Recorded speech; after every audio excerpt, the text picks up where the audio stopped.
Enchanté, je me présente Mathieu Lépine, je travaille pour la société Immersion. Immersion, nous sommes une entreprise française basée à Bordeaux, on est une quarantaine de personnes et nous sommes spécialisés dans les technologies de la réalité virtuelle et de la réalité augmentée depuis presque 30 ans. Le sujet de ma présentation, c'est de vous parler du métavers. C'est un buzzword qu'on entend maintenant depuis de nombreux mois, quasiment un an, notamment avec le changement de nom de la société Facebook, qui a pris le nom Meta. Et une vision intéressante, mais qui est encore incomplète, qui reste très floue. Et au-delà de ce qu'on peut voir aujourd'hui sur les panneaux d'affichage publicitaire en ce moment, avec les communications de Meta, c'est de voir comment ces univers virtuels vont venir dans notre quotidien et surtout comment on va pouvoir interagir avec eux. Et c'est ça qui m'intéresse, c'est vraiment les interactions entre le réel et le virtuel. Je vais commencer par une présentation rapide de notre société. Donc, Société Immersion, on travaille, nous, pour vraiment aider et accompagner les entreprises dans leur transformation digitale, dans leur transformation numérique. Alors, c'est un bien grand concept là aussi. Mais l'enjeu, c'est effectivement d'accompagner les entreprises, faire en sorte qu'elles gagnent en agilité. Notamment, on travaille beaucoup avec des grands groupes industriels qui sont je dirais, historiquement très silotés, hein, qui travaillent avec un bureau des méthodes, un bureau d'études, une direction marketing, mais qui nécessairement ne travaillent pas ensemble de manière très croisée. Et l'enjeu, c'est justement avec le numérique de leur apporter cette agilité, de faire en sorte de casser les silos et de gagner en pluridisciplinarité. Il y a évidemment aussi des enjeux qu'on connaît tous, et notamment dans les grandes entreprises, c'est le côté dispersion des talents, dispersion des compétences, et comment est-ce qu'on peut faire en sorte pour que les gens puissent travailler ensemble plus facilement. Alors on l'a connu en plus avec le Covid, hein, notamment avec le télétravail. Aujourd'hui, on retourne au bureau. Nécessairement, nous, on met l'accent sur le lieu, parce que pour nous, c'est quelque chose qui est vraiment important. On ne peut pas s'abstraire des personnes qui vont être nécessairement en télétravail aujourd'hui. Ça fait partie de notre quotidien. Et puis les enjeux, on est dans un monde qui bouge. Il y a des problématiques, on va dire, diplomatiques, des problématiques environnementales qui font qu'on doit être dans une innovation sans cesse. Et pour ça, ça nécessite effectivement de mieux travailler, de dessiner plus vite. Et donc, il faut des outils pour ça. En tout cas, il faut changer même les méthodes de travail pour pouvoir adapter notre manière de travailler ensemble. Et puis, il y a toutes les problématiques qu'on peut connaître aujourd'hui sur la quête de sens. On va à un travail aussi où on prenne du plaisir, etc. Ben, comment est-ce qu'on fait en fait pour apporter tout ça au niveau des entreprises? Alors, on est une entreprise technologique. Hein, on déploie des solutions. Vous pourrez en voir quelques-unes sur le stand qui est juste derrière la cloison avec une table interactive, des écrans interactifs, des casques de réalité virtuelle. Mais au-delà de la technologie, évidemment, on a plutôt même tendance à dire que la technologie, on s'en fout, c'est pas le sujet. Ce qui est important, c'est ce qu'on en fait. Et la réussite, elle doit avant tout être une réussite humaine autant que technologique. Donc notre mission, alors vous avez quelques illustrations hein, qui expliquent un petit peu aussi ce que l'on fait pour des clients. Alors là, c'est le domaine de l'industrie. Hein. On ne parle pas nécessairement du domaine optique, du domaine de la lunette dans notre présentation, mais on travaille vraiment pour tout type d'entreprise et notamment pour les accompagner avec du déploiement de systèmes immersifs et interactifs qui aident en fait à mieux travailler, à mieux communiquer, à mieux vendre, à mieux former aussi des équipes en interne comme en externe. Alors, les industries, j'en ai parlé de quelques-unes, mais historiquement, voilà, c'est ceux qui se sont emparés de ces technologies, c'est avant tout les grands manufacturiers, les constructeurs automobiles, les constructeurs aéronautiques. Et au fur et à mesure, on se rend compte, et c'est ce que vous connaissez maintenant aujourd'hui quand on parle de réalité virtuelle, je pense, hein, on voit le casque de réalité virtuelle, et bien ça s'adresse finalement à tout type de public, à tout type d'usage, notamment dans le domaine même de la formation. Aujourd'hui, on fait de la formation sur des choses très techniques en réalité virtuelle, mais aussi sur des choses qui sont de l'ordre des soft skills, donc des compétences humaines. Et donc aujourd'hui, on utilise vraiment ces technologies-là pour vraiment tout type d'usage. Et je vais passer un peu sur voilà, quelques références. Effectivement, on existe depuis longtemps, donc on a beaucoup de clients.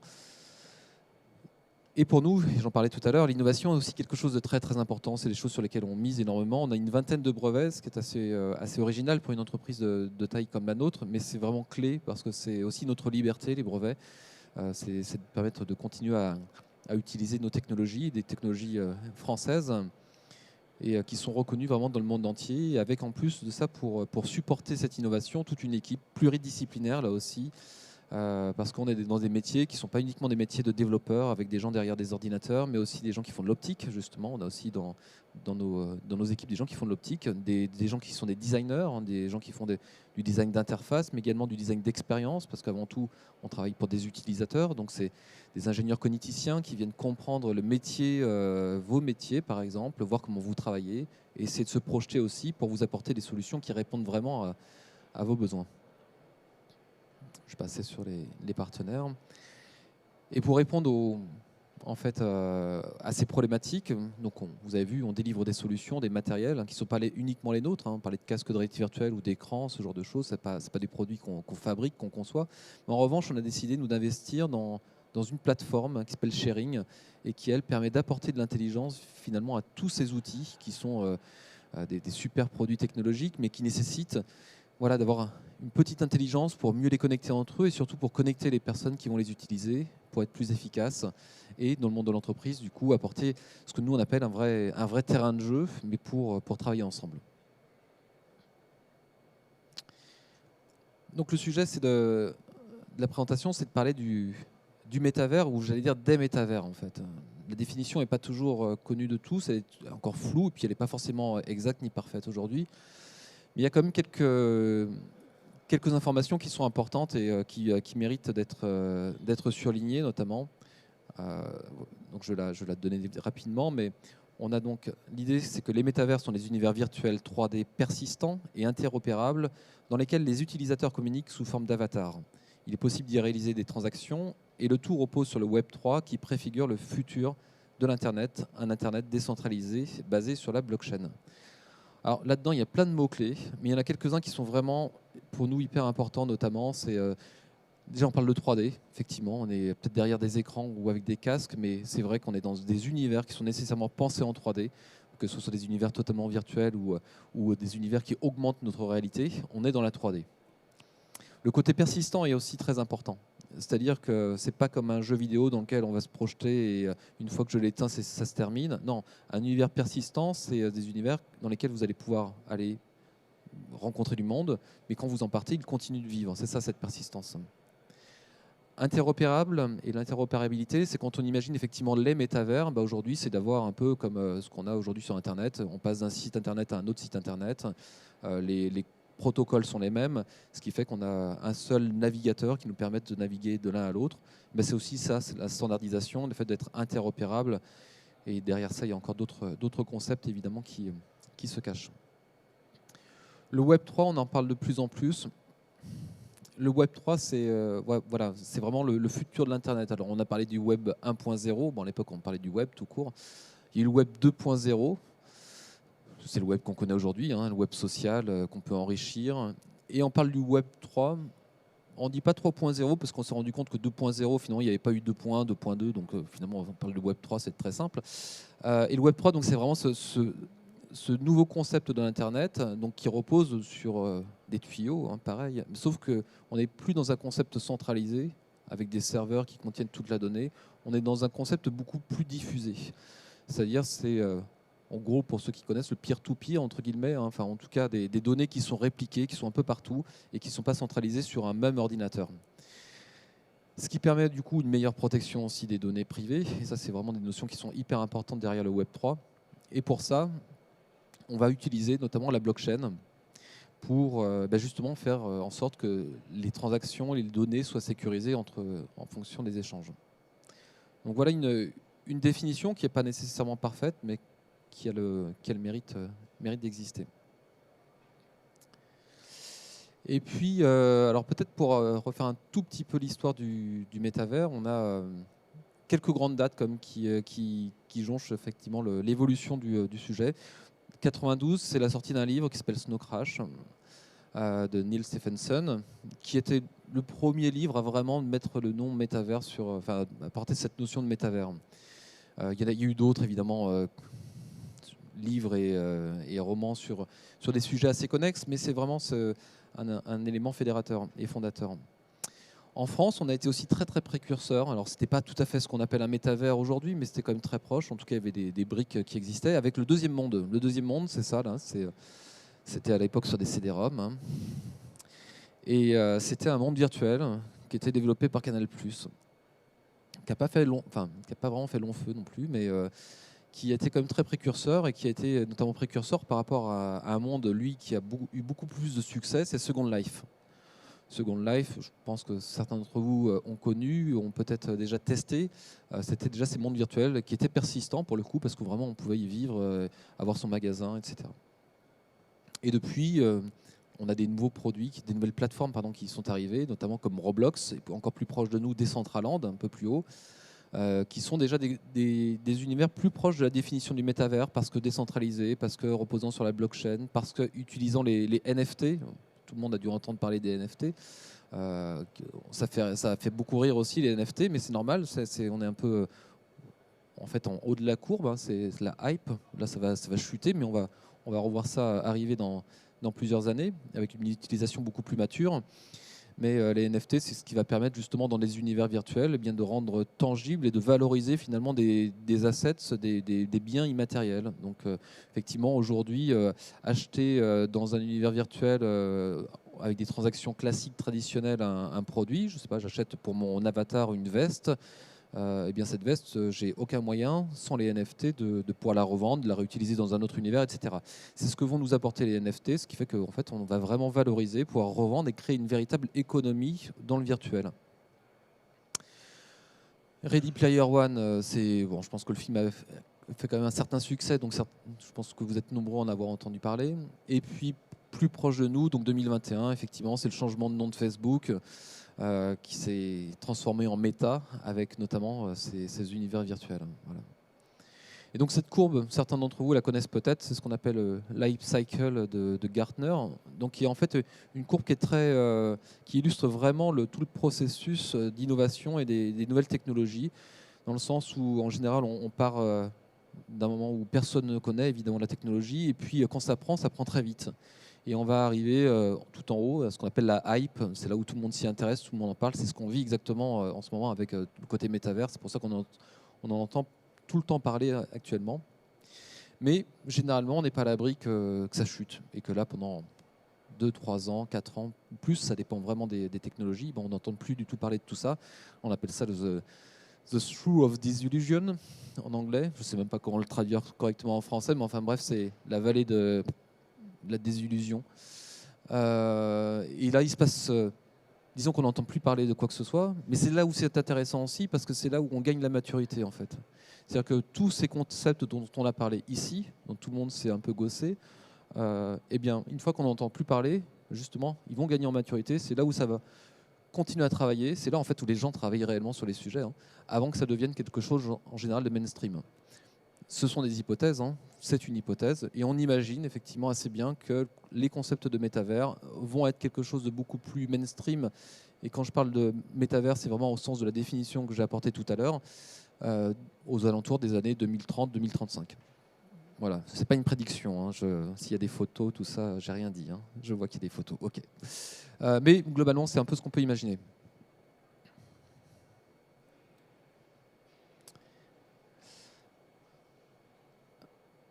Alors, juste peut-être même avant ça, hop, je vais revenir. En fait, quand on parle du coup de métavers, souvent les gens, on a ce genre, effectivement, c'est ce que je montrais déjà, mais je vais les mettre en plus grand.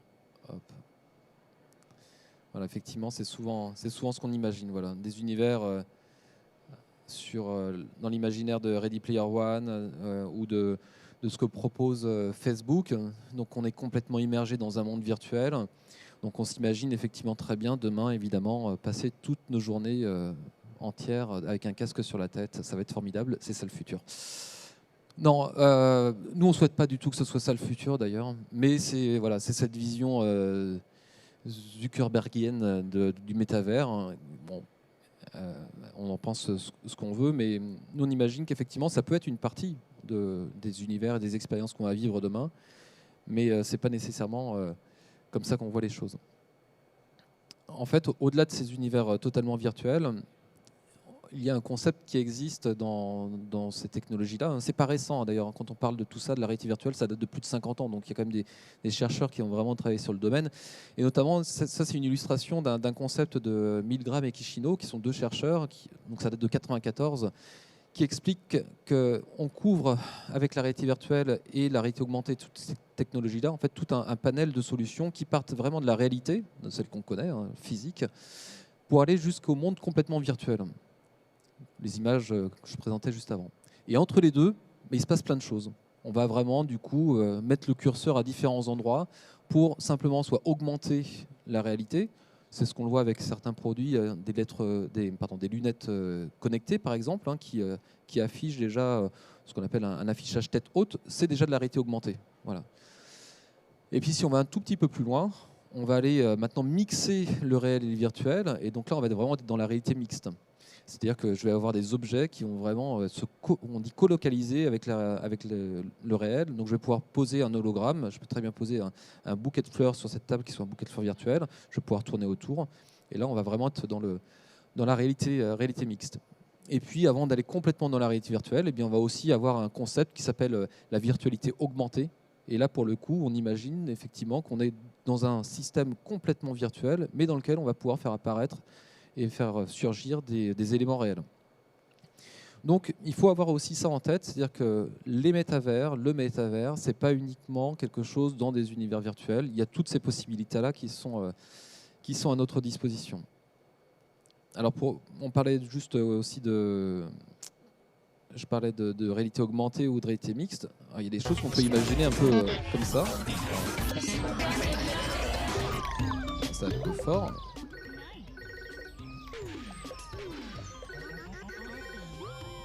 Je ne vais pas aller jusqu'au bout, mais voilà, donc vous imaginez effectivement passer votre temps à faire ce que vous faites sur votre smartphone. Il ne faut pas croire que ça va apporter des choses complètement différentes. On fait déjà beaucoup de choses comme ça. Mais par contre, vous êtes dans le bus et là, vous avez un appel et vous pouvez directement récupérer l'information. Vous avez de la traduction automatique parce qu'on ne parle pas forcément dans la même langue. Mais tout va être complètement naturel. Et ça, on va avoir notre monde qui va être augmenté. Ce n'est pas une vision qu'on aime beaucoup parce que là, on va le voir, on va être dans cette vision-là complètement envahi par la publicité, mais c'est quand même une vision qu'on peut imaginer qui est certainement un peu dystopique. Mais en tout cas, la vidéo est assez sympa et j'aime bien la montrer quand on parle de ça.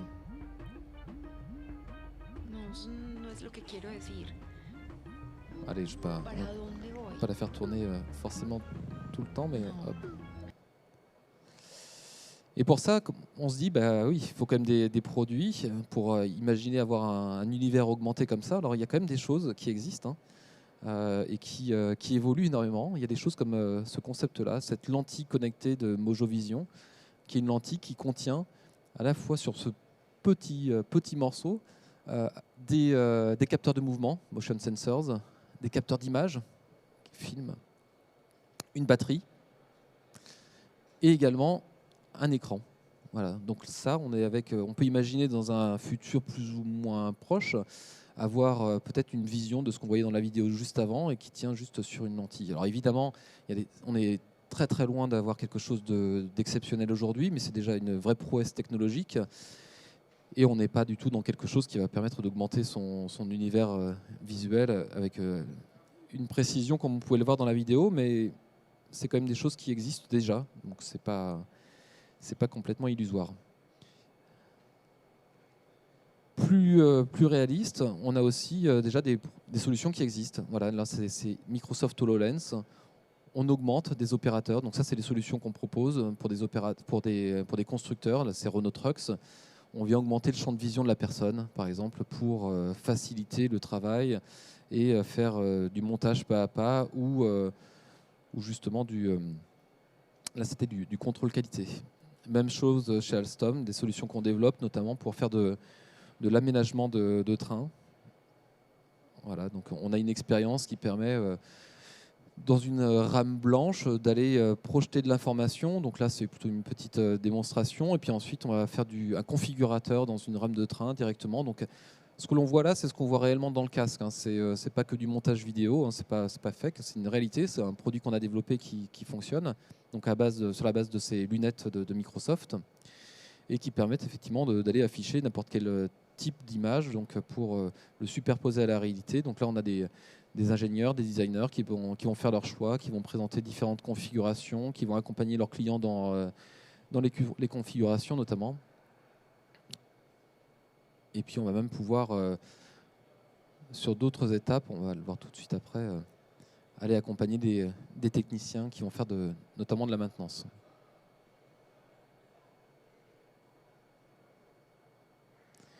Donc pour faire de la maintenance, par exemple, sur un réseau de câblage ou voilà, pour aller détecter où est une panne, eh bien, on n'a pas besoin de tout démonter, on va pouvoir directement aller chercher l'information ici. Nous, notre vision par rapport à tout ça, elle est un peu différente de Facebook. On travaille vraiment sur la relation entre l'humain et la machine et surtout sur les interfaces. Et ça, c'est une petite illustration pour expliquer un petit peu comment on voit les choses. On peut imaginer effectivement avoir des gens qui sont quand même dans la réalité virtuelle, à distance, pourquoi pas potentiellement, mais qui travaillent aussi avec des gens en réalité. Et nous, le cœur de notre métier, c'est de travailler sur le lieu, parce qu'on sait que ce qui se passe dans un lieu, c'est là où on va avoir de la sérendipité, où là où on va être plus productif, on va être plus innovant. Et notamment, on va pouvoir agréger plus d'informations, mais on va quand même devoir être accompagné de personnes qui sont à distance, parce que dans un autre pays, parce que télétravail, et donc travailler autour de ces notions d'hologramme et qui vont permettre de communiquer ensemble. Alors, travailler dans la réalité virtuelle, ça pose quand même pas mal de questions aussi. Et voilà, par rapport au métavers, nous, ce qui nous intéresse, c'est de voir cette interface entre, encore une fois, l'homme et entre l'homme et la machine. Et notamment, quand vous avez un casque sur la tête, c'est très compliqué. Vous êtes complètement coupé du monde. Quand on doit vous parler, vous allez m'entendre à peu près, mais en fait, vous êtes focalisé sur ce que vous êtes en train de faire. Donc, on développe vraiment des interfaces pour faciliter la collaboration entre une personne qui est dans son casque, par exemple, comme celle-ci, et on a des solutions qui vont permettre d'aller guider un opérateur ou guider donc un apprenant pour lui dire déplace-toi à tel endroit, par exemple. Ou alors, on va pouvoir guider son regard en fait, d'un simple geste, voilà, pour lui dire il faut que tu regardes maintenant sur ton interface qui est sur ton bras. Ou alors pointer des choses du doigt pour expliquer où on doit trouver l'information, sur quoi on doit cliquer. Donc vraiment, comment est-ce qu'on peut faciliter finalement la compréhension et le travail entre une personne immergée et une personne à l'extérieur. Et puis des concepts un peu plus de l'ordre de la recherche aujourd'hui. Je vais les chercher tout de suite. Hop. On a notamment un truc intéressant qui consiste à toucher des hologrammes. Alors là, je suis désolé, sans. Hop. Voilà. Donc toucher des hologrammes, c'est aussi justement encore une fois cette frontière entre le réel et le virtuel. Donc là, je vais projeter un hologramme que je vais pouvoir voir avec mes lunettes. Et puis on a un réseau comme ça de haut-parleurs basse fréquence qui permettent en fait de ressentir sur les doigts, notamment à certains points dans l'espace, eh bien, ce qu'on est en train de toucher. Donc là, on va pouvoir manipuler et on va avoir un ressenti. Alors, on peut évidemment traverser, il n'y a rien qui nous retient, mais on va avoir un ressenti sur les doigts avec une sorte de petite vibration tactile dans l'air. C'est très impressionnant, qui va me permettre de vraiment prendre un objet et de pouvoir interagir avec de manière, j'allais dire, presque naturelle. Voilà comment on essaie de gommer effectivement la frontière et ce qu'on peut imaginer proposer pour le futur. Et puis je vois qu'il est c'est quasiment l'heure de la fin de la présentation. Je vais juste vous lancer une vidéo qui présente un petit peu notre façon de voir les choses aussi et qui illustre notre philosophie. The ones that broaden your whole little world. The wonder of first experiments. The ones that make you doubt, fail, but then try again, stronger.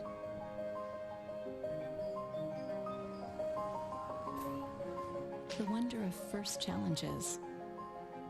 The ones that push you outside of your comfort zone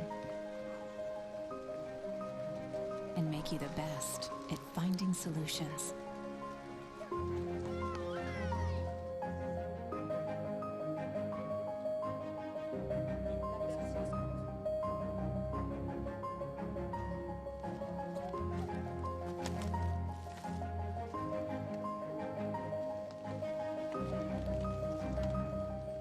wonder of first successes, the ones you celebrate as a team.